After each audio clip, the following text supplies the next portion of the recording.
Yes. Not recording. It's always good to have Alistair just sitting here looking at us absentmindedly, head thoughts. With his little monocle. Head empty, no thoughts. With his monocle. Emotionless. Yeah, and just going, now recording. Doesn't even touch his beard. Doesn't even touch his pint. I don't know what he's doing. He's just sitting there staring at us all creepily like, hello, I'm here for you. Don't mind me. I'm not judging you. Yeah. Could you imagine he's like, you know, they get like at this like round table, and let's say we have like Panda there, and then just Alistair sitting there staring at all three of us, just like, I'm watching you and recording all of your thoughts. And you're like, Alistair? Are we good, buddy? Do you want to drink, Alistair? Take the drink, man. Take the drink, man. Take a sip. Take the goddamn drink, please, Alistair. The mic is recording. You're not the one recording. You can do stuff. You can be your own person, Alistair. It's okay. Staring at us blankly. And then just like somehow pulls out like a teacup and doesn't even, it like takes the like quickest sip possible. It's just like, I'm fine. Please continue. Anyway, where were you even holding the teacup? You don't want to know. It's okay. He's got that. What are those like coats that the butlers wear, and like they have like the tails at the back? That God, I don't even know. Whatever. You know, like those like ridiculous suits from like the early, with the long tails. Yeah. The one, God, real quick, I know that this is going completely off the rails. First of all, hello, welcome to the TBD Tavern, everybody. Grab a pint, sit back, relax, let us regale you with some stories. About butlers. Suits. About butlers, yes. I had to actually wear one of those for a show that I was in. And they were, it just feels so weird because it's like, I worry about like sitting on top of the tails and like trying to get up, like my shoulders gonna get pulled back because of like trying to scoot up and stuff. Like it was just like I had to do the whole like flicking the tail back anytime I sat down just to make it like work. So it'd be like flick, and I'm like, I promise you I'm not trying to look all like conceited and stuff, but I have to. And like I had to have my like arms behind my back all the time, so I felt like I was stuck in like a early 1900s movie. It was crazy. I only had to wear a suit like that once in a formal when I was in believe it or not, with all my degeneracy, Catholic school. And it was like some sort of formal dance ball, whatever the hell. And I did have to wear something similar. For an actual thing, not as a costume. I'm that old, guys, that we still used to use those back then. But anyways, yeah, that's the only time I had to wear it. I didn't really get a chance to sit much since it was a ball, and all I did was dance consistently. I think the only time I ever stopped standing and not dancing was when I eventually passed out and fell asleep in my parents' car. Well, there you go. Yeah. Anyways, guys, I am Silverblaze X. Welcome to the TBD Tavern. This is the beautiful, wonderful, wandering Ambu. Well, he's looking at what is the name of the code. So let me go ahead and remind you that you can find us on social media, Twitter. You can definitely also look at us on YouTube if you don't want to listen to us on Spotify, but you can also listen to us on iTunes via Apple. I would appreciate any follows, subscribes, comments, likes, dislikes. We'll take the dislikes. Ambu personally said that he would take the negative the comments. So I would say keep doing that because I don't want to hear your negative shit. Just kidding. And you know what? I really don't. Well, and here's the thing. Like I also said, if you like the show, please follow us, do your thing. But if you don't like us, which we'll find you. We have a particular set of skills. No, I'm kidding. Just send your haters over to us. We'll take on your haters lovingly, begrudgingly.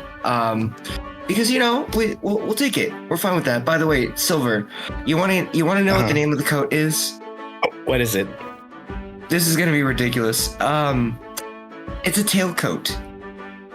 It's just a tailcoat. Okay. Yeah. This whole time we're sitting here like, what is the name with the tail with the thing? And it's like, no, it's just a tailcoat. Yes. I was expecting like, I don't know, some weird made up name of sort like specifically. Obscure, that's what I was hoping. Yeah. Yeah. Something weird, but okay. Tailcoat it is. You just describe it. That's what it is. Similarly, every single time, sometimes like Moose asks me about like, how do you say this in Spanish? And I'm all like, there isn't a word. We just tend to describe it. That's just, I guess that's old English. Just they just wanted to go ahead and just call it a tailcoat, and that's it. But anyways, guys, today we're doing something different. We're gonna talk about anime. We like anime. Anime's fun. Anime's great. Also, this anime, I feel like it suits current affairs of today's world because, we're still going on a rant. We're still not going to go into the episode. Really quick, have you seen the alien that they uncovered in Mexico in some sort of like Aztec tombs? Okay, I've seen it, but I've heard some people refuting it. I've been like on the fence about it. Some people are saying that like the person that found it has been known to fake alien artifacts or something like that. Yeah. Others are like saying that it's probably legitimate. So I've been kind of like hearing both sides of it. But really, for me, I've just been enjoying the memes of like when Wendy's, when like what was it when Wendy's put something like when McDonald's pulls out the last frozen cheeseburger out of their walkout or something like that. Oh, that's savage. Oh, Wendy's always savage. I love Wendy's tweets, dude. That's hilarious. Seriously, Wendy's they got their A game with the roast department. It's too good. For reals, dude. Their what's it called? Marketing department is genius, dude. Yeah. Their social media is just incredible. Like they've become like a pop culture reference at this point. No, but so I'm sort of everything's so fucked up in everything. No matter what political side of the aisle you are, in the middle, the side, the right, the left, the up, down, in the middle, whatever, however you like it, wherever you want it, and however you want it. Everything's fucked up. Everybody's lying. Everybody's wrong. There's I don't know. Everything's fucked up, and there's been a big rise in memes of people just being like, hi, we're aliens. We're here to take over the world, right? And people are just like, okay, cool. It's like, but we're aliens. Aren't you scared? No. I mean, do I still have to pay rent at the end of the month? I guess. Oh, then no, I don't give a fuck. But we're gonna take over the government. Oh, okay. Yeah, I'm down. How can I help? Wait, what? Yeah, totally down. Are we like doing it today? Or are we doing it tomorrow? But I'm gonna take over the world. Awesome. Yeah, you go, alien daddy. I'm all, or mommy, I'm all for it. Let's do it. Let's take over the world. Yeah, I'm down. Take me now. Probing, sure, I'll get into it. I'm sure. Will there be lube? It's just been like those sort of memes popping up here and there. And you know what? I'm all for it too. I'm over it, dude. Bills, responsibility, adulting, everything sucks ass, man. So yes, please, by all means, aliens, if you're out there, if you're listening to this podcast by any chance, you forget to follow. Just go for it. Just take over. Have at it, man. Please, so that when I started watching this anime, it had the same energy from the main character, right? Akira, I think that's the name of the kid. Akira Tendo. Yeah, Akira Tendo. So before we continue on, if you don't mind me interjecting, for those of you who are wondering, we're talking about the show Zom 100 Bucket List of the Dead. That is the anime that we're jumping into. So Akira Tendo. fun character. But go on, please. I want you to continue what you were saying about how you're. Oh no, it's fine. So Akira, right? This kid basically just gets out of school. He's ready to hit the workforce, right? I believe he's joining this company that does productions of like either movies or some sort of like content creation, and he doesn't do any of that sort of content creation. I think he's in accounting, right? But he's excited to just join the company because it's such a cool company that he's known about forever, and he's just ready to go. And it starts off cool. Everybody's treating him nice, whatever the fuck not. They take him out for like a dinner. They welcome him in, and he's like, "Oh, cool. It was a nice day having going out with the new the staff or whatever the fuck." And next thing you know, they're like, "Oh no, we're going back to work." They're like, "What? It's like 12. Like it's late at night." I know. We're going back to work. I was like, "What?" So he starts learning little by little that it sounds cool and everything. The company's cool and everything, and they produce, but they work long hours, right? And it falls back to that, also culture from Japan, right, where they just kind of overwork and abuse their employees. Not that the US is too off realistically, but he starts living this life where he's not living, he's just going day by day, working long hours. He's never home, and when he finally gets a chance to go home, he's just like a zombie because he's so tired. He's just like a corpse that like barely gets any hours of sleep. His mental health is going to shit. He barely gets to eat something good. He's just pumping a bunch of energy drinks and supplements to like be able to exist. And then out of nowhere, zombie apocalypse just drops down on the world, right? And he is being chased, I think, right, by a mob at some point. Yeah. So or did I jump too much? No, you're good. So to kind of tie into that, the beginning of the episode, he is watching this like zombie movie, and he's basically he's looking at it going, "Oh, I have to get ready to go to work tomorrow. I should probably get some sleep."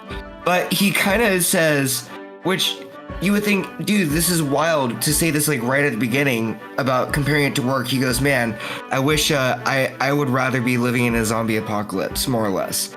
And just like pops down into his bed, and then we kind of go into seeing how he used to be. He was this bubbly kid, super excited, wanted to work in a creative agency. I think it was like a TV agency or like a marketing agency. Finds a secretary that he like and now has a crush on. It's like the hot secretary. That's right. Yeah, so like he's just super stoked. Life is new for him. He finally gets to work the job of his dreams. Everything seems rosy and peachy, and then they all go out to like grab food and drinks to celebrate, like to welcome him in. And then they go, "Time to go back to work. Are you ready for another all-nighter?" And that's when he goes, "Huh?" And you know when like your rose-colored glasses of a new job just kind of get shattered right in front of you? Not even just shattered, like something just stomps on it proverbially, and you're just like, "Oh, this isn't really what I thought it would be." He goes through so much cognitive dissonance to convince himself he's got to do this to like make it in this job. And so as the years go on, where he continues to try to convince himself he's going to make it, he's got like the secretary drops off supplies on occasion, and that lifts his spirits up. People are looking injured. You start to see the effect it has on him. Like you said, he starts to look more and more like a zombie because his life is getting sucked out of him. And you hear everybody else going, "How many unpaid overtime hours have you gotten?" And one person's like, "I've got 85. And the other guy's like, "Talk to me when you hit 150 or something like that." So like it kind of turns into like these weird competitions to like embrace the grind per se. And so you just kind of see Tendo becoming a shell of himself, because it's like you've got the angry manager who just yells at everybody and sits at his desk and leaves whenever he wants to, like a normal work day, but everybody else is expected to go, to like stay. And then, much to his dismay, also to Tendo's dismay, also he finds out that the secretary that he has a crush on is doing the ditty with the executive of the whole entire space. And so that just adds another gut punch to Tendo, realizing that like he's stuck, because it's like he wants this to work, and it feels like he's expected to stay. And I think for a lot of people, especially because like from what I remember, and for anybody in Japan who's listening to this and says I'm like dumb or don't know what I'm talking about, let me know in the comments, or you can DM me. I don't mind.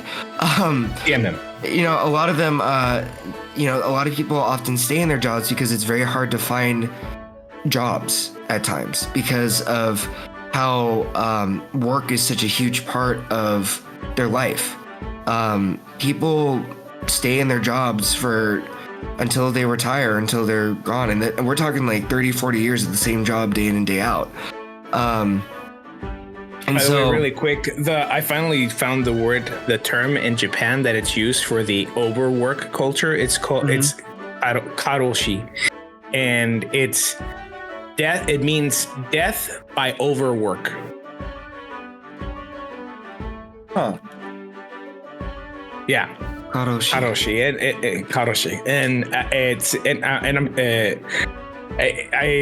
I mean, I think we all experienced it also really a little bit during COVID. I don't know about you, but like I know I did, because I was working from home, but I was finding myself working like 14 plus hours days sometimes.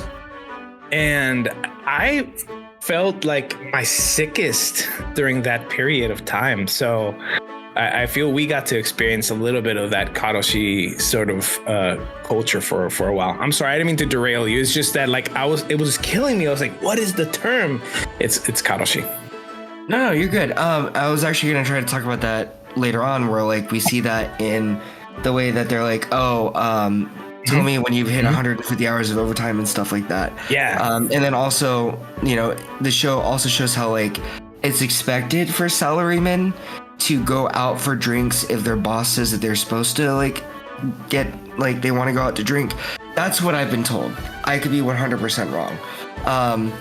But like one of the other things too that I've read is that in Japan, it's kind of acceptable to fall asleep at your job, just because of being overworked and everything. Like it's not something like here in America where like if you fall asleep at work, you can be fired because you're not doing your job. But yeah, no, Japan, like I know Japan is trying to fix it now, but there's definitely this like idea, or there was this push of an idea of like, if you worked more than 70 hours a week, it was honorable and it was normal. And yeah, karoshi. So that's what we see Tendo going through, which is kind of like the practice of karoshi. He would be gone for multiple days at a time, maybe sleep 8 hours at home. His alarm would ring and he's like, oh, I've got to go back. So out of nowhere, like the next day, all of a sudden, like people are getting bit, things are happening, the zombie apocalypse is upon him. And and then this dude is like, his first thing is like, I don't have to go to work now. Just like, not even like, a zombie is staring him down or anything like that. It's like, bro, I don't have to work anymore.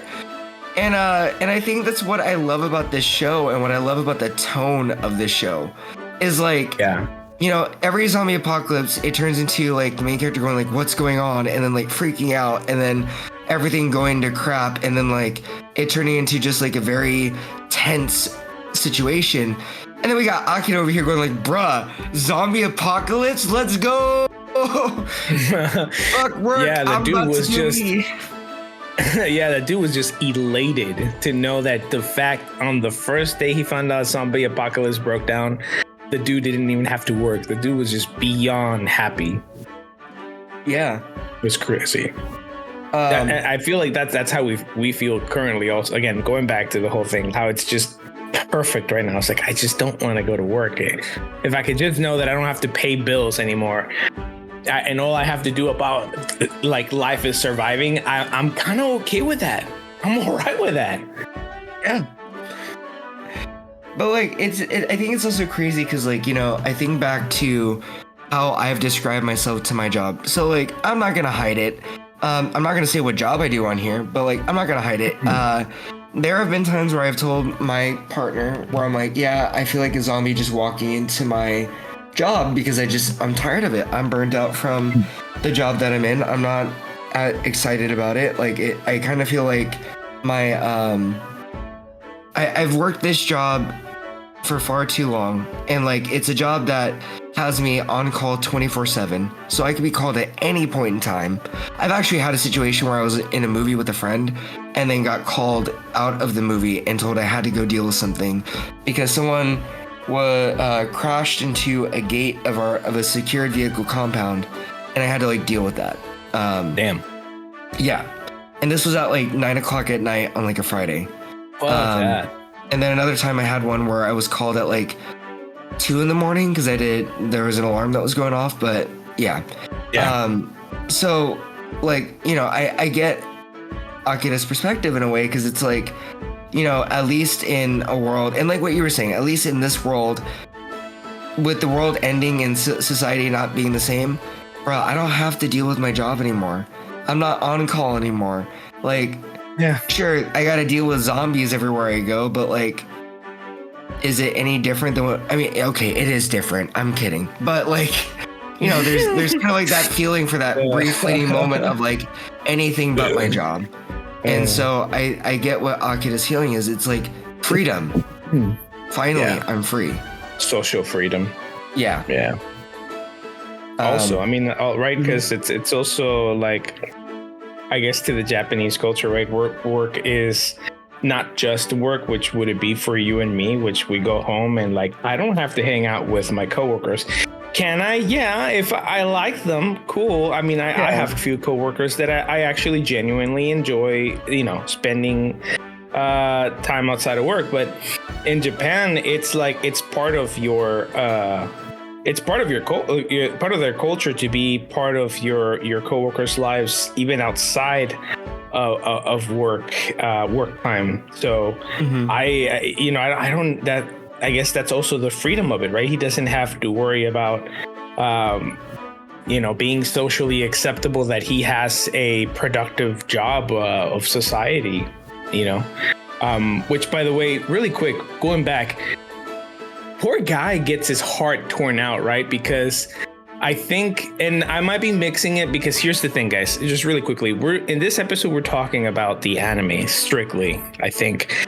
But my dumb brain, it might be mixing the movie and the manga, because I had been reading a little bit up on it, and I had been watching, obviously, the anime, and I did watch the movie.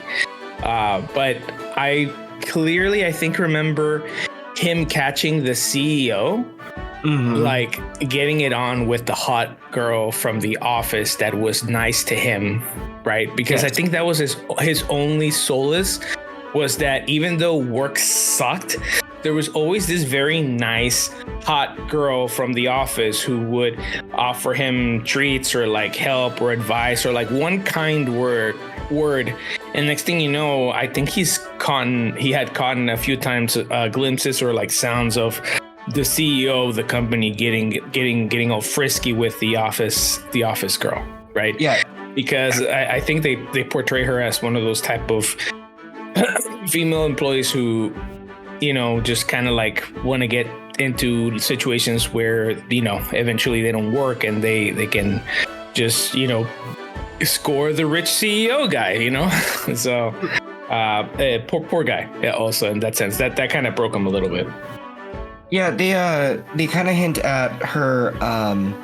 They hint at it because she says we shouldn't do that here, and then he hears some sounds. It's not like made too explicit in the anime, but it's enough for him to realize what's going on. And like the other token too is, I wonder in that situation if like he holds her job over her too as well. Because I know that there's a lot of that happens with like, oh, if you want to like keep this job or if you want to keep moving up, you've got to do this. I'm not like, so I wonder if that was another component of it as well. Yeah, it could be, right? It could be another reason why he stayed there too, right? It was because. Well, I mean, for her, I'm saying. What do you mean? But like, people in power tend to use their power to manipulate people into situations. So saying on the other token of what you were saying, I wonder if it was a case where he kept telling her, you got to do this to keep your job, or like you've got to do this to if you want to move up in the company. No, man, no. Maybe you missed it, but there were she wanted him to leave his wife, and moving forward into the episode, right? He does once the zombie apocalypse hits, he does try and make a break to try and save her. Remember? Well, yeah. Go look for her, but he finds her with the CEO. Mm-hmm. Remember, and the CEO was already a zombie, and she ends up turning into a zombie. And he had wanted her. She had wanted him to leave the wife. So she was nice to him, but she wasn't who he thought it was, because he also does like the whole where he admits that he was in love with her, and I think he what's the word? He tells her, proclaims his love. Sorry, yeah, I'm not very good at that, because I'm not really a proclamating sort of love person. That sounds horrible. I'm sorry, Moose. Moose. I love you, Moose. Can we get another pint over there for Moose, please? The special brew. Thank you. No, see, like I guess I missed that part, or I didn't see that in the anime. The hint. Okay, see, that might be one of those parts where my brain mixes the manga and the movie. I'm sorry. Yeah, because I think in the anime they kind of kept. I think they didn't mention that. I mean, I could be wrong, because I was more enamored by like a lot of. I my brain was like watching it, just was so transfixed in like how it was set up. But yeah, I thought that was just so funny that like that was part of his bucket list of things to do, where he's like, he was like, you know, the world has already ended. I have to I have to confess my love to her. Confess, so he just like, that's the word, confess. Yeah. So like he just like runs through runs through his apartment complex with like zombies chasing him. He's excited. He's stoked that he finds a bike. He's like he's hauling ass. This man is like, I'm on a mission and I'm gonna like make this happen. He's like, I think, or like he finds like her address too, or something, like in the emergency contacts, and then like makes a beeline for her. And then, like you said, he runs up to her apartment. I think he finds the door unlocked.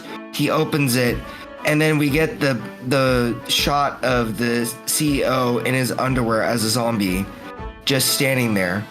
And then I think he does something to get away from him, and then looks over at the girl that he had a crush on, and as she's turning, he starts confessing his love for her, and then just like dips out, like bite.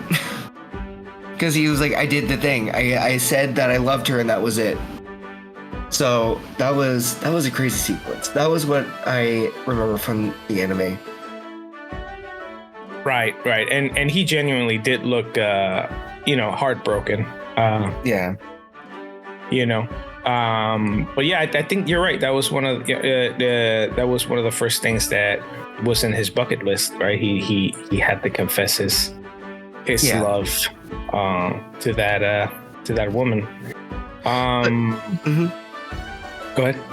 I was gonna say, but real quick, to kind of like tie it all in, I think what I really loved about this episode is how it's set up to where, as Tendo is going through his work life, everything becomes much darker colors. We're talking like black and white. His eyes are like a swirl of what shows like internal chaos and sadness. The world is kind of going grayscale. And then when the zombie apocalypse happens, because of that sense of freedom, everything starts coming into color. So like zombie blood is like green and pink and blue colors and like all this other stuff. There's a sense of excitement in the air. So like his world becomes something new again, becomes alive. Again, I like ironic considering the world has ended and the world is pretty much dead as he knows it. But for him, his world comes back, and I just really loved that use of like coloring to represent Tendo's state of mind, where it's like, oh my god, I don't have to go to work anymore. This is great. And then everything is just like back to like 4K resolution for the boy. And it's exciting. I just really loved how big that was as a moment in the show. For sure. And I love, I mean, the anime was great because of that. You touched a great point that I forgot, and it was that how, and again, it's crazy how the zombie apocalypse literally brings color to this poor man. Imagine how bad of his life was that brings color to your life, right? Dude. The apocalypse brings life and color to your life, man. Like, for a second though, the way that they were doing the beginning of the episode and how he was living this zombie-ish life, for a second, I thought he was gonna be patient zero, you know? Because I didn't know anything about this anime going in the first time I started watching it, right? I don't know anything. I had not watched the movie. I had not read the manga or anything yet. They did an excellent job making it seem like he was going to be like patient zero. He's going to be turning into the first zombie. But it was just, again, outlining that sort of like you said, black and white lifestyle, you know? And crazy how that the apocalypse just brought so much color to this man's life on that one episode. It was an incredible episode. Seriously, it was really good. Oh, an opening. I mean, it just kind of like jumps in, and it's refreshing, I think, is what I'm trying to say. Like, for sure. I don't know, it hooks you in on the premise just because of like how it sets itself up, how it builds up. I feel like that's the other thing too for me, is like Zom 100's pilot, like first episode, does so good at building up to that moment of when the world comes back to color, and just really gets you to feel what Tendo's feeling in that moment when he's like, I don't have to go to work anymore. And it makes that line so powerful and mesmerizing because of how much that means to him as a character, and that sense of freedom. Again, like I think as we talk about the rest of the series, because there's more, of course, but like what I love about this show for me is I don't know if I would argue that the show is meant to be so much a zombie apocalypse, so much as like exploring the feeling of freedom and the feeling of like being able to take control of your life. Because I'm sure most of us feel like we get stuck in things, right? Like, I'm stuck in this job, I'm stuck in doing this. And then you find those fleeting moments where you're making that decision of like, I'm going to change my life and this is what I'm going to do. But then you see like what it's going to take, and then you feel overwhelmed, and then you kind of fall back into what you're doing. You try to find ways to get yourself to like really be okay with what you're doing, but you know that it's not. So what I love about this show is really how it taps into that sense of like being able to break free from everything that holds you back and to allow you to find the life that you want for yourself. Right. And I think we start seeing that on episode 2 where he's just happy being, I don't know about you guys, I hate doing chores, but ironically, when I get upset, I like doing chores. It helps me work through my stress. So if you ever like catch me or see me, or I'm telling you that I'm doing the dishes, I probably had a shitty day or something bad happened, right? Because I'm doing dishes, I'm doing the laundry, I'm doing chores.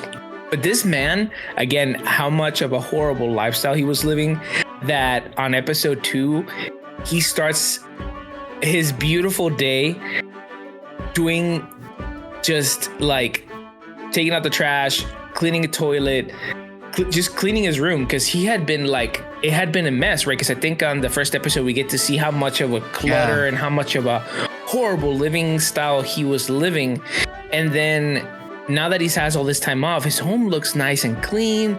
Everything's shiny. Everything's like clean. There's like bright light coming into his room.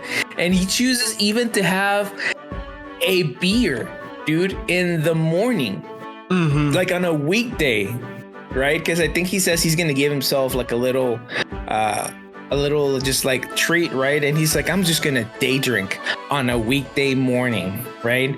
Yeah. And he just digs in for that one beer, which, by the way, guys, I don't know if it's the age, but I don't think I could drink that early in the morning.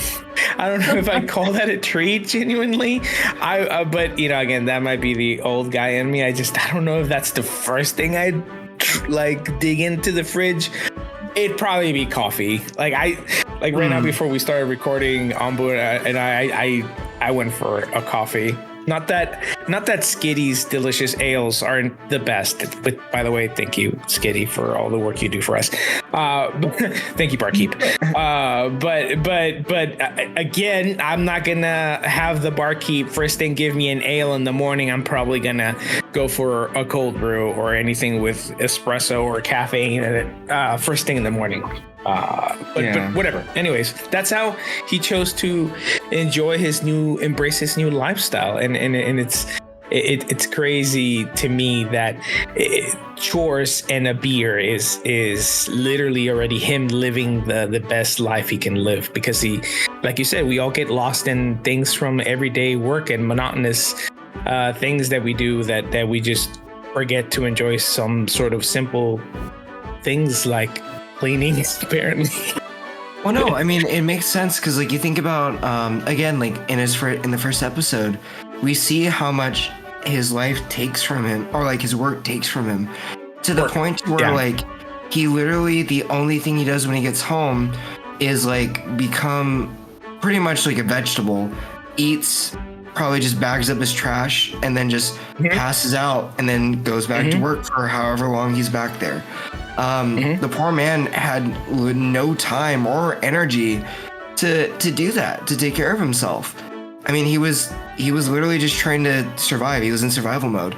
So kind of like what you were saying, Silver, like there are times where like if I'm trying to work through something and I find myself super just frustrated, I can't play video games. I can't read a book. I can't do like a lot of other things. I have to clean, because it's this practice of like taking control of a situation, or like basically being able to fix something, and then like using that's why I think the psychology for me is like, oh, I get to like clean this, I get to take control over this, I get to make this look better, so I can figure out how to like fix whatever situation I'm in. And so I related to that, because for him, he's like, just like, I get to actually like have my clean apartment. I get to like actually have something look nice and shiny. I get to see my old rugby like trophies again that aren't covered in like cans and trash bags. I actually have like a table. Like, what is all this? And then like he had a beer that he had saved to celebrate his job, because he was excited. Like, again, he was a young kid. It was like, I think it's just something like live free or something like that. And I think it's supposed to represent like the Asahi symbol, Asahi beer, which I think is the major beer over there, or one of the big ones. And he thinks he's got like 6 of them. Like, he thinks he still has a 6-pack. So he's like, I'm going to drink beer all day because I get to go on my first vacation in 3 years. I'm going to use my 3 years that I've saved up to like go do what I want. And so, yeah, this man just decides at like 10 in the morning, or I don't even know, whatever time it was, he's just like, yep, beer it is. And I agree with you, Silver. I don't know if I could do beer first thing in the morning. I would feel so weird just like taking a beer, trying to take a sip and be like, yeah, that hits the spot. Good morning. Because I wake up a little bit thirsty and a bit dehydrated sometimes. So I don't see myself shoving down a beer when I'm like half awake, feeling already kind of groggy as fuck. I don't want to be awake. And then shoving down a beer down my throat sounds painful to me. I'm sorry. Well, like, what I love about this moment, though, is like I think he has like 2 or 3. And then he realizes he doesn't have any more.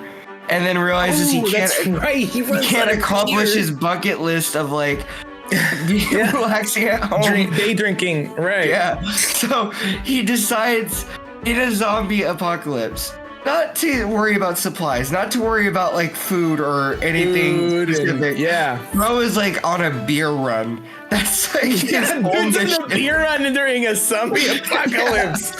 Like, you gotta respect that, bro. You gotta respect that though. Come on, like respect the hustle. That's fair. Respect the hustle for a beer run, dude. Yeah, but like, and then like, what is he? He's like climbing down the gutter. And then this like couple is freaking out because they've got like their couch and everything blocking their door, trying to survive these zombies that are trying to get through their house. And they're just like, oh, a survivor, like, where are you going? What are you doing? She's like, oh, I'm gonna go get beer. And like they're just like, huh? What? He's like, oh yeah, do you want anything? And they're like, toilet paper would be nice, thank you. That's right. The neighbors are like having a panic attack of how they're gonna survive, and there's this fucking kid that just like knocks on their window, which also scares the shit out of them, right? Because they're already having a panic attack of trying to make sure the zombies don't come in through to their fucking home, and he's just like, oh yeah, I'm gonna go to the corner. So y'all want anything? And it's like, fuck. Toilet paper, sure. You know, it's like, what's wrong with you, kid? I'm gonna go get beer. It's like, what? Beer? Right? They're just like, this kid just, okay, sure, why not? All right, that's fine. So yeah, like he just was like, all right, I'll get you toilet paper if you need it. Like I'll be back. And they're like, oh, okay, what? And then like he's just singing to himself like beer, just like all excited, like on his bike, like I'm about to get me like all the beer in the world. And this man just like is singing this song to himself as he's like walking in. I don't even remember the lyrics. I just found it so funny that he's just so excited about getting beer that he's like making up a song for himself as he goes. And then as he turns into the store, he looks over and he sees this girl like gathering supplies. I think she's like taking a drink of water. Huh? Booba. Okay, what? Yeah, Booba. Yeah, sure. But like he sees her and he's just like, oh god, I hope she didn't hear me singing that song. Because he's just like, you're like, my man's over here worried about like making a poor impression on some hottie dude that he meets at a store while there's zombies happening, you know. Which, by the way, even she is like, fuck's wrong with this dude? It's like, right? Like, why is this dude being so creepy? Like, and why does he have so much? Why is he trying to get beer? He's like risking his life for beer, and she has it like in her baskets, like actual provisions, like water, food, and things that won't spoil. Motherfucker has like an entire basket filled of beer. Yeah, and she's got like batteries and everything, and God, like I guess the man knows what he wants. He's on vacation. He wants to talk to Man's on vacation. Yes, dude. The zombie apocalypse is the vacation he had wanted all this time. Yeah, and he's got a hot girl in front of him, so he's just like, hello. Just like let me try out what I worked on in Riz. But she like tells him basically like no. Minus Riz. Yeah, well, because like what she says makes sense. Again, in a zombie apocalypse, she's like, bruh, like your priorities are wrong. Like you should be getting essentials. I don't want to be with somebody who doesn't like have their priorities in check. But like also, let's be real here. The dude clearly has his priorities set and he is following his priorities. Are they risky? Maybe a little bit, but at least he keeps to he knows what he wants. Yeah. I mean, the dude is in his mid-20s. I wish I knew what I wanted as much as this dude knows what he wants in the middle of a fucking zombie apocalypse.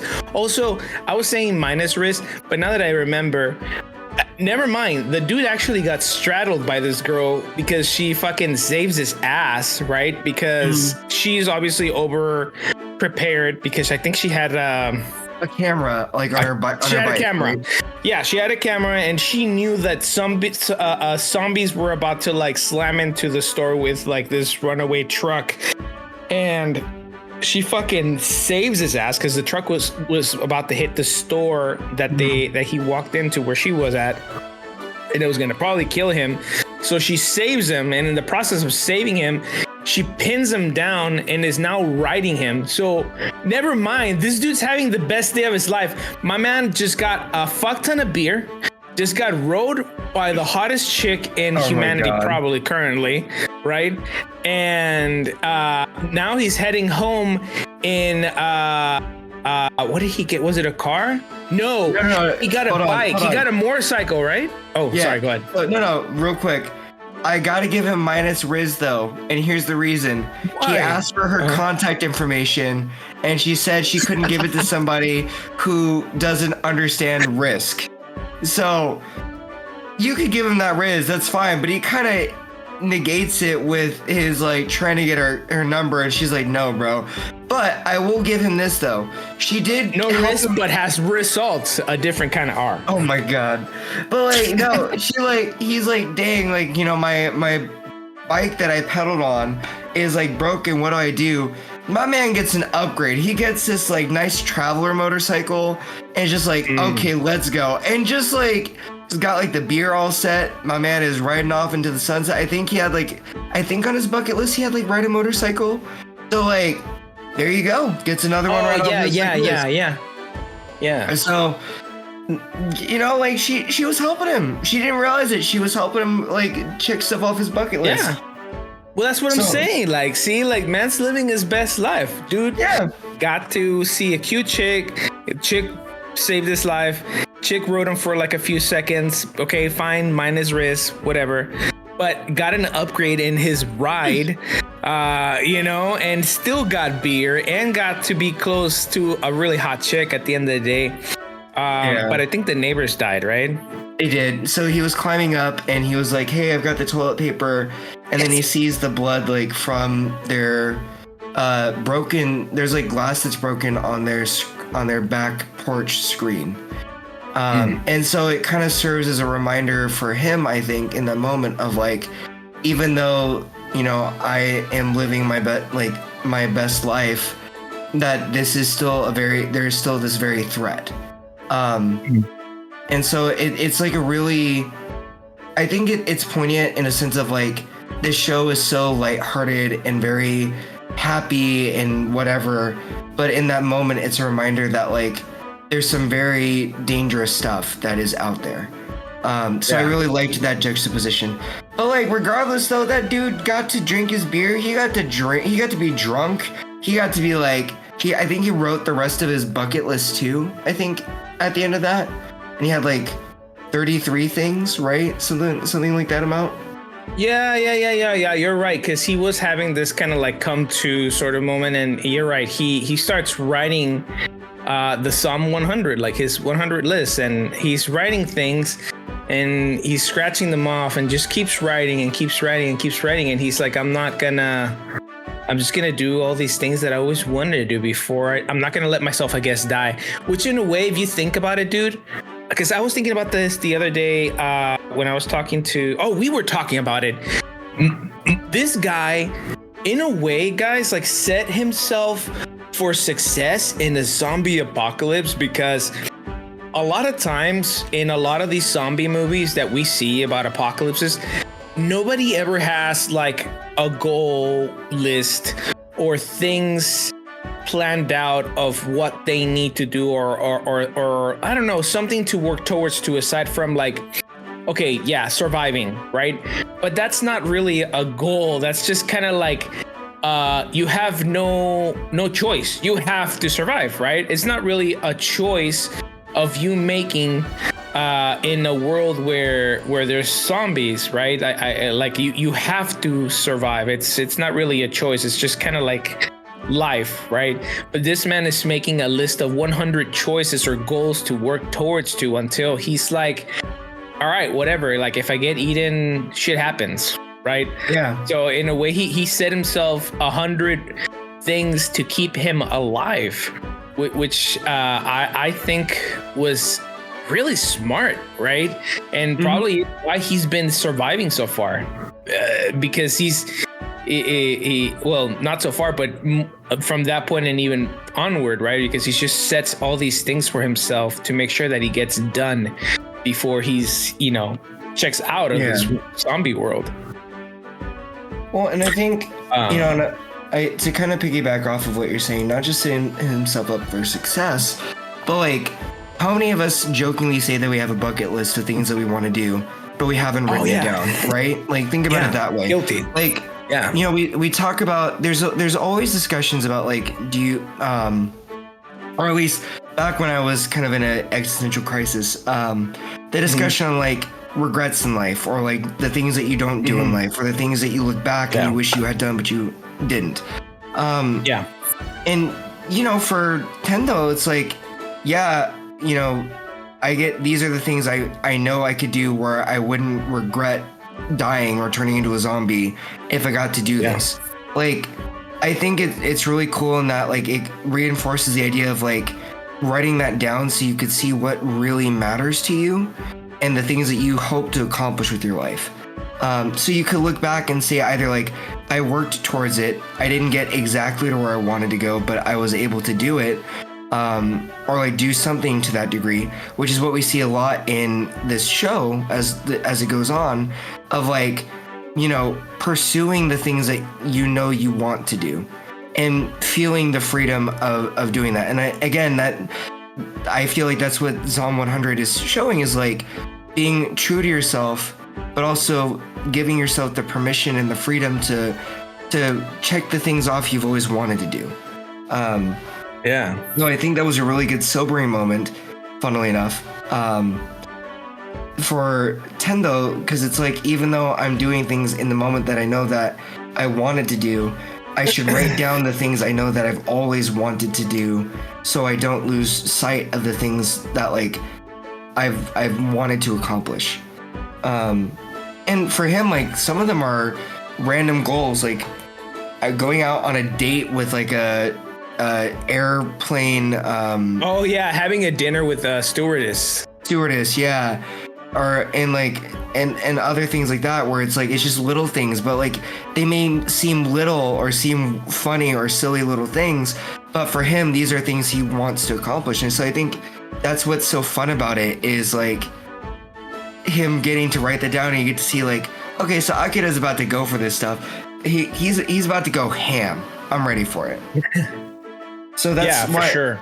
That's why I liked how that ended the second episode. Yeah, well, but I think the second episode we get to see a little bit of an insight of the hottie. I keep calling her. I'm sorry. I apologize. Oh, that's right. She's hot. The pretty girl. Oh my god. Shizuka. I just searched up the name right now. Shizuka. I was trying to hold off on saying her name until. Yeah, it's Shizuka Mikazuki, because she says her name, I think, in the third or fourth episode.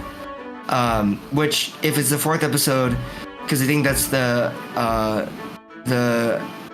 aquarium episode. We'll talk about that later. But that's when she introduces her name. But yeah, let's just say it. Why not? Her name is Shizuka Mikazuki. That's her name. We see her preparing for her trip to the convenience store, right? Yeah, we get to see her own side of the story, unlike my guy over here who was like, oh man, I have to go get some beer, shit. Like, doesn't really prepare, just kind of gets dressed up and whatnot. You could see her lifestyle is a whole different type of person, right? She seems to be the type of person that is trying to stay physically fit, right? It looks like she did some sort of remote work. She was more of like, I guess I can relate to her lifestyle because her office setup is similar to my office setup, where I have my multiple screens. I also have like my vitamins and stuff. I'm connected to work, right? And it looks like she's trying to sort out what's going on with her own company, right? And she starts doing her own sort of list, but her list seems to be different rather than his. Hers is more of like, I need to exercise, I need to stay focused, I need to be able to, survive. This list of more like, how do I get through the day rather than like, what do I need to do before I die sort of scenario, vice versa with Akira comparison, right? Mm-hmm. I think she starts doing research by watching zombie movies. She starts like also observing the types of zombies that are out there that's happening in their apocalypse. I think she's trying to figure out, are they the running type of zombies or are they the slow ones? But I think it's a mix is what she finds out. Mm-hmm. Which sucks, by the way. I as a fat man, I can tell you that I would rather it not be running zombies. I'd rather it be the slow ones, because I'm gonna tell you right now, I probably would be one of the first ones to go down, guys. I'm not gonna outrun a running zombie. Not at all. I'm gonna get tired. I'm gonna get a cramp. My leg's gonna give out. I already know how it's gonna go down, guys. I already know how it's gonna go down. I know who I am. All right. Can we get another plant for our co-host over here? She's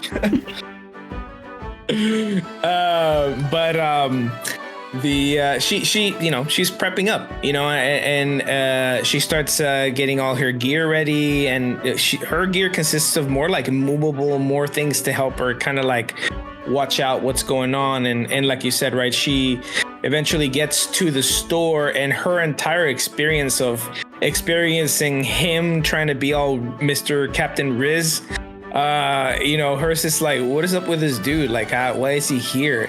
And you can see her like picking food and stuff that like makes that makes sense, that it will last long, or that she needs, that's going to be able to like give her proper nutrition.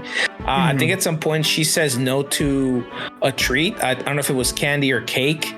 And she's like, I better not, because sugar is not good for you, blah, blah, blah, and meanwhile, she sees this fucking idiot just shopping for beer, and she's trying to make the best decisions to keep her body working at peak. What else? I feel like I'm missing something. What else am I missing here, Ambu? No, I don't think you're really missing anything. She basically she's trying to reduce any sort of risk whatsoever, because her whole entire thing for her is like, she's the opposite in her mindset, whereas like Akira or Tendo is more like, this is what I want to do before I turn into a zombie. She's like, absolutely the fuck not am I gonna turn into a zombie. So she just writes down like, reduce her sugar intake, reduce like all this other stuff, focus on the vitamins, focus on the necessities. So you're right, that's pretty much what she does. And then like, she has watched hundreds of zombie movies just to like do research on top of observing zombies around her area. That's pretty much her insight. Oh, and she also was like on the treadmill, so she's like making sure that she's keeping herself in shape, because she's trying to make sure like everything that she does is geared towards survival. She is what Tendo was in his office, but in a healthy way. Yeah, she's following those Zombieland rules, right? Like cardio. Yeah. And so when she goes to the convenience store, she's just kind of like, okay, there's like a low risk. I don't think I have to worry about it too much. And then like sets up the camera on her bike to keep track if there's any zombies coming her way. And then of course she hears our boy Tendo singing his beer song outside. And then him walking in, she's just like, oh crap, like what is this guy doing? As he's like trying to like talk to her and grabbing beer and like basically being so nonchalant that you wouldn't think there's a zombie apocalypse. And she's just like trying to be like, my man, I'm trying to GTFO. Like I ain't trying to be rizzed. I'm just trying to like thrive, right? And then she sees on her camera that the truck is coming their way, realizes, the zombies are closing in on them at the convenience store. And then that's when the truck is coming, and then she realizes that that's the perfect way to get rid of the zombies is by using the truck for that. But then our boy Tendo being all like trying to be all like adorable, or like is trying to like figure something out. She grabs him by the jacket and then pulls him down and then straddles him as the truck crashes into the convenience store. I think that's what happened. Yeah.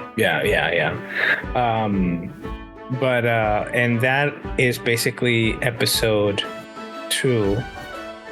And then episode 3 is when I'm seeing here, is it when he looks for his friend? Yeah, Kenichiro, the guy that always told him to like leave his job. He went to go look for him because I think he was like, I didn't really have a lot of friends that I made, but I remember this one guy specifically who always was there for me. And then decides. Oh yeah, because they played rugby together, right? They played. They played rugby together. They also show us a scene of the host club guys, right? Mm-hmm. Just kind of like trying to hold the fort, I guess, and trying to protect people. I didn't see the point of that, or maybe there's more later in other episodes. But at the beginning, I just don't see the point of like showing us this like host club of guys, pretty boys, just kind of like trying to keep people safe, which is good. I mean, host clubs get like apparently a bad rep for being basically low-key prostitution, right? In Japan, though it is legal in Japan anyways, but apparently those people make a lot of money by, you know, telling women that they're pretty and making them buy bottles of super expensive alcohol. But you know, in this episode, I think they show them just kind of like protecting the community and trying to survive and having like this all-out fight against a bunch of zombies to try and keep people inside safe. But I think they all just still die at the end. I don't know, man. I don't remember that too well. I just know that it threw me off, and I was like, what was the point of these? What's the point of these guys again? So for a little bit of some understanding for everybody out there, and again, this is based off of what I've seen and read. So anybody who's listening in Japan, if I'm speaking wrong, you can DM me, since Silver said don't comment, and just tell me you dumb AF. So in Japan, one of the things, there's two things that's been going on that has been an ongoing issue. One is the work culture, and two is how expensive it is out there, which has led to the discussion on birth to mortality rate, which the mortality rate in Japan is higher than the birthing rate, because the cost of living is insane, and life just isn't easy. And it's led to complications with like dating. It's led to complications with like having a house together, because like to a degree it's expensive to have a relationship. So from I think there was a documentary on it in 2013 or 14. Women were saying like, why would I want a boyfriend? I don't have time for it. I don't really want to have to worry about the dating and then trying to coordinate and trying to set all this stuff up. So that's how these host clubs really became prominent, is because it's like the boyfriend experience for a few hours. Right, at least in the way. Right. So, you know, you get the compliments, you get the flirting, you get to be able to enjoy your time with someone who is handsome, probably fits your type, looks good to you, makes you feel valued and important, without having to worry about the baggage that comes along with everything else. So, like, Japan has been trying to figure out how to fix this for years now. I don't know if there's been any change in time, but at least from like what I remember seeing, the numbers still keep going down, from, because I follow a lot of like Japanese YouTubers, because this year I was supposed to go to Japan, but things changed. Their birthing rates are not going up. They're still struggling a lot. They're trying to make changes, but nothing's been positive for them economically. Like you said, it's been bad. I think that it's to the point where people don't really buy homes anymore. The only way that you become a homeowner is because your parents eventually die and you inherit that house, right? Especially if you meet somebody like but I think it's more common now to live in an apartment rather than being able to afford a home. And like you said, right, a lot of the women in Japan don't want the whole I want to be in a relationship thing. I want to focus on my career or like my own thing. Also I think it's a common thing in Japan to cheat, because I saw that another not really like a documentary, but more like this guy from Japan who is Japanese, who just touches really like difficult topics like those. And he interviewed a lot of men and a lot of women, And what he found out was that a lot of men cheat on Japanese women, and some women know about it and are okay with it. And because they see, for example, the whole prostitution thing and like the host thing as a common thing and normal. Because a lot of women will be like, well, I don't want to have sex, but if you want to have sex, go ahead and have sex. Like, I don't care. Right. Because they see prostitution as like not emotional. So it's not really cheating, which is foreign to us. Right. It's not a bad thing. You know, I guess we can't really judge it because we're not Japanese. Like, it's not our culture. Like as Americans, or even me as a Mexican, I don't think I could do that or live like that, you know. But you know, that seems to be a thing for them, and I think that also goes into why their birth rates are so low. Like, they won't have kids with these prostitutes, but they also, since they can't have sex with their actual significant others, they won't have kids. Like, it's a big issue right now in Japan. It's and I think they're even starting to look into the possibility of allowing more foreigners to start living permanently rather than like very limited visas that are currently allowed in Japan, just so that they can actually increase the population of the Japanese citizens, not necessarily 100% Japanese people, but just Japan's citizens, right? Because they're just I'm sorry, guys, but Japanese people just don't want to fuck each other for some reason. I don't know what to tell you. I think it's also touching back on like the career thing. I do think that Japan really had still kind of holds. Well, I think it's changing, and we're seeing that. But like, there was a lot of patriarchal customs. So like, the men would be the ones to go work, and then the wife would be stay at home. Because that's like the tradition. And then like, you know, the wife would take care of the money, make sure that everything is paid for, make sure the house is fine, all that other stuff. So we didn't really see, you know, as often of like, it kind of became like that was the expected role. Whereas now we see a lot more women who are like, well, I want to do me. Like, I want to live my life. I don't want to be relegated to basically being held to being a stay-at-home wife, and I think that's fair. I mean, you know, I don't know if I'd want to be held to that point either, because I think a lot of people don't really. I think some people still don't fathom that like staying at home, being a stay-at-home mom or like a dad or whatever it may be, isn't just like you sit at home and do nothing all day. You are keeping the house clean, you're focusing on bills, you're making sure that like food is prepped, you're taking care of like the groceries, like you're doing a lot. It is a second job. But you know, it's mundane routine stuff that most people would rather just be able to do on their own, or like, you know, go to a convenience store and buy dinner that night rather than having to like constantly come up with something new or, you know, make something different. So I do think that's another factor too, is like, we're seeing that shift of like, well, I don't want to just be a stay-at-home mom. I want to be able to like have my own career and do the things I want to do. And so, yeah.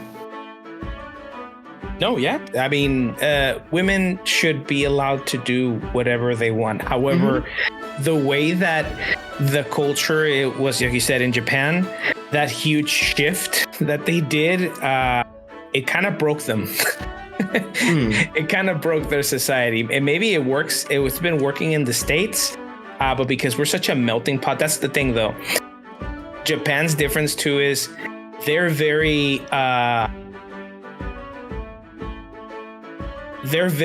exclusive about just keeping it always Japanese people, right? And in the States, we have a little bit of everything. Right. So even if we have women that choose to focus on their career, we still have a lot of other races coming in and out, and the different other things, other cultures kind of like balancing out a lot of other things without us really noticing that they're balancing each other out. And they don't really have that in Japan. Japan is just Japanese people, you know. Even other countries like Canada, Mexico, China, a lot of different countries allow different groups of people to just live there and be part of that society. But Japan is always just like Japan, because again, like I said, their visas just to be able to live there are very strict, super strict, you know. And they're very, there's really no other word to say it, but they're very racist when it comes to other nationalities, that they're very specific about even allowing people to rent apartments or even welcoming them in certain facilities or locations.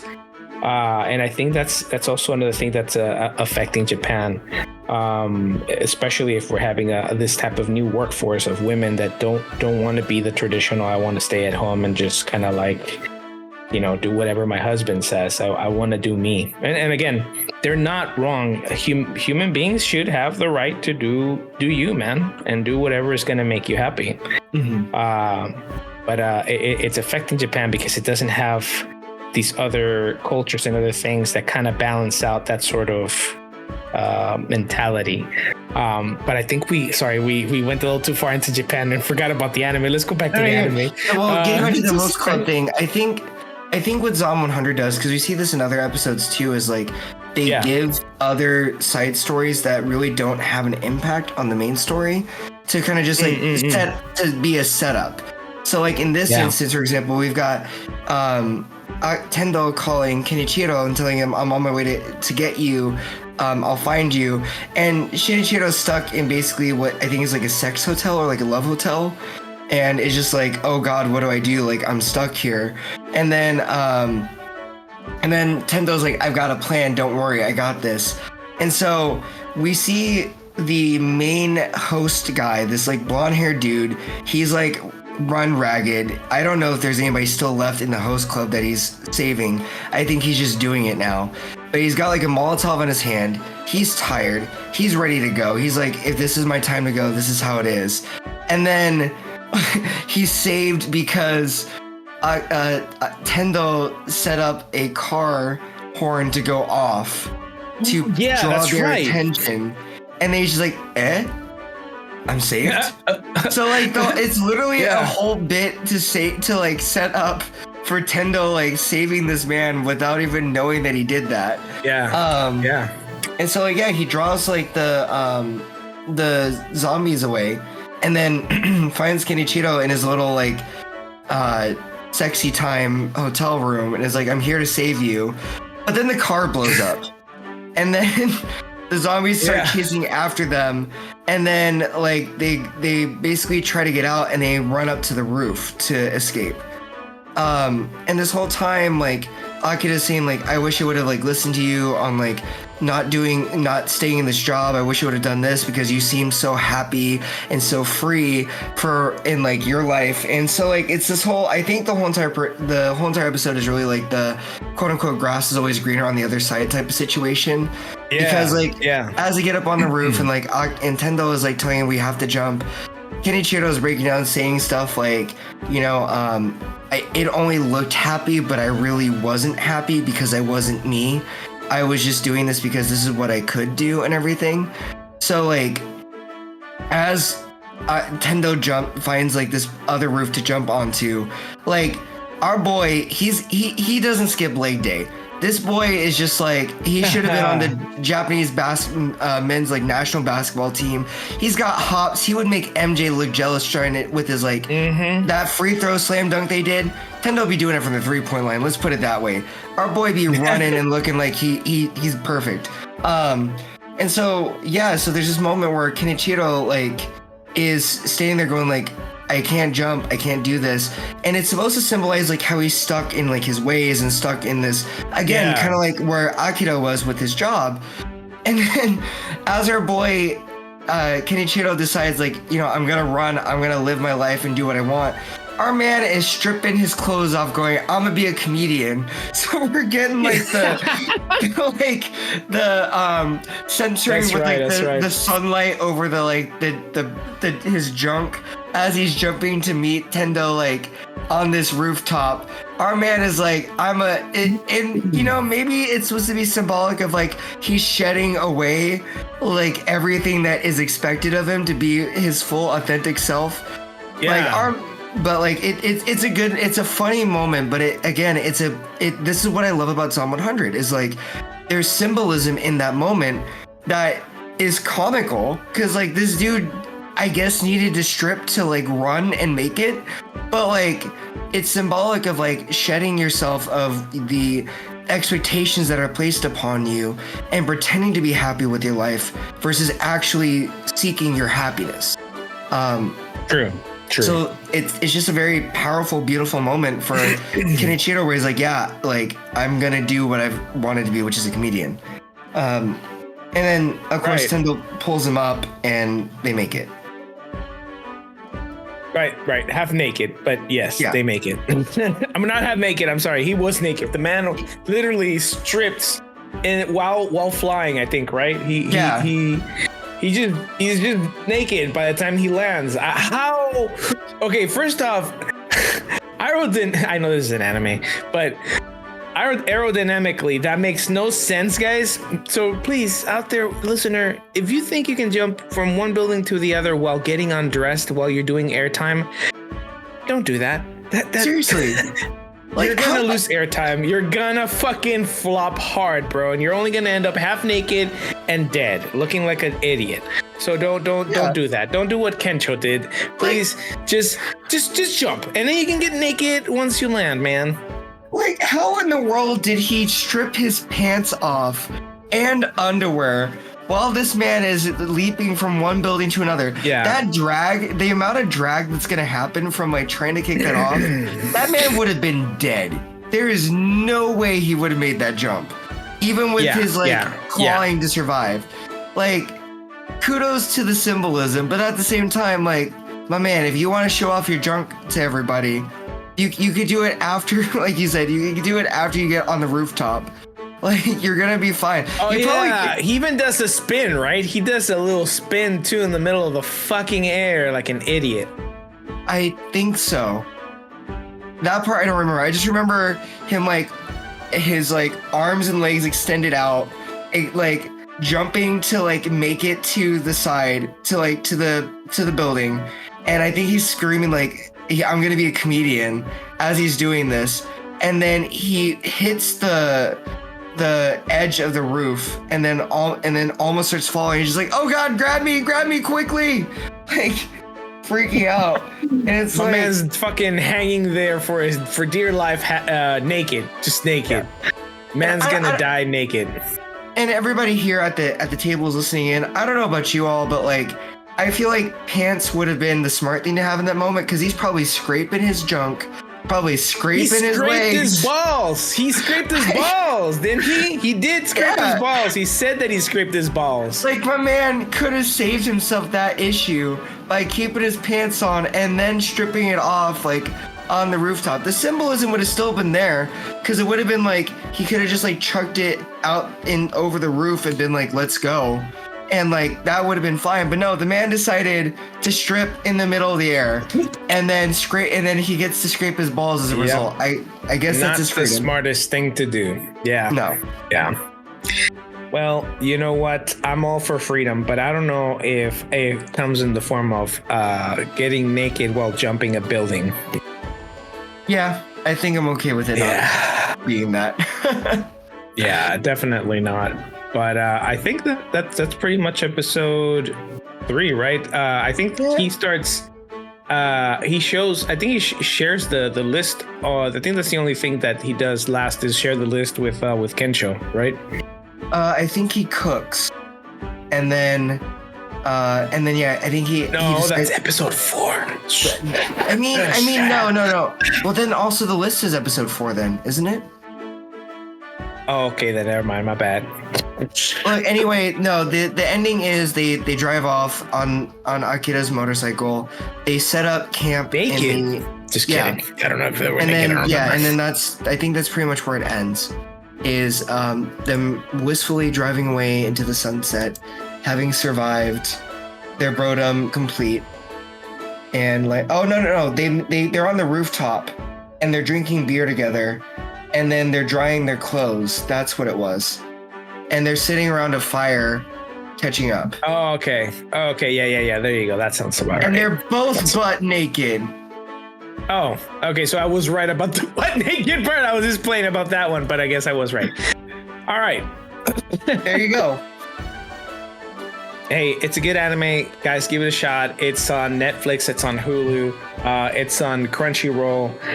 It's a really, really good anime. It's hilarious. It's funny. It touches, I don't know. It touches me. I feel weird about saying the word touch after talking about two naked men. It hits, there you go, hits points for me on life right now. I think I would probably be just like Akira right now. I would probably feel the same way as him, assuming that the zombies aren't the running zombies. I'd just be stoked. My fridge is full of food right now. I probably would be fine for about a week or two. Until I have to worry about having to leave my apartment. But yeah, man, any further final thoughts there, Ambu? No, I just I really feel like we've had so many different zombie movies and different variants, and you know, we have all of our top most influential ones of all time. Like, I know 28 Days Later is considered influential one. We've got, like, you know, George Romero's stuff, Night of the Living Dead. You know, we've got so many good zombie movies out there.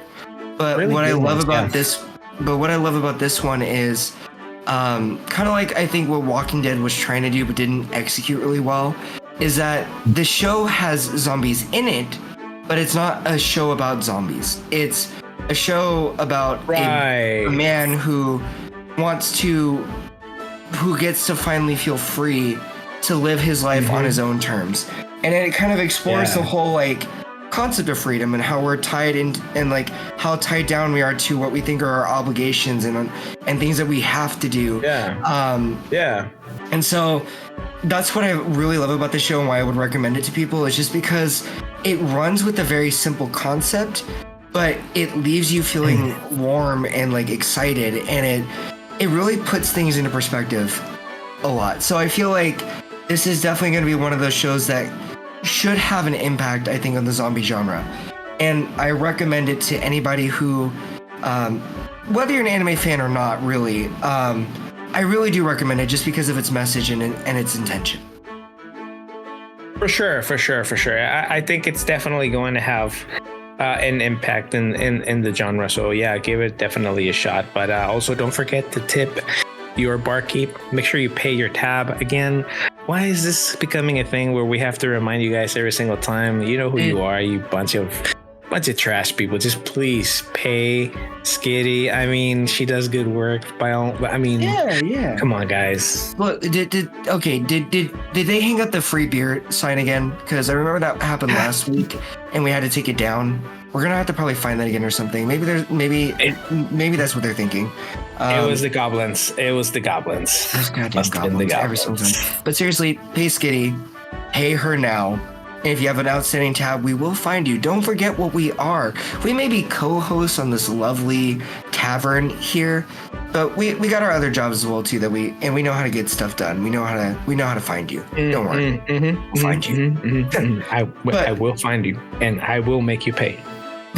But otherwise, thank everybody for listening. Again, if you're not following us, please follow us on all the different platforms.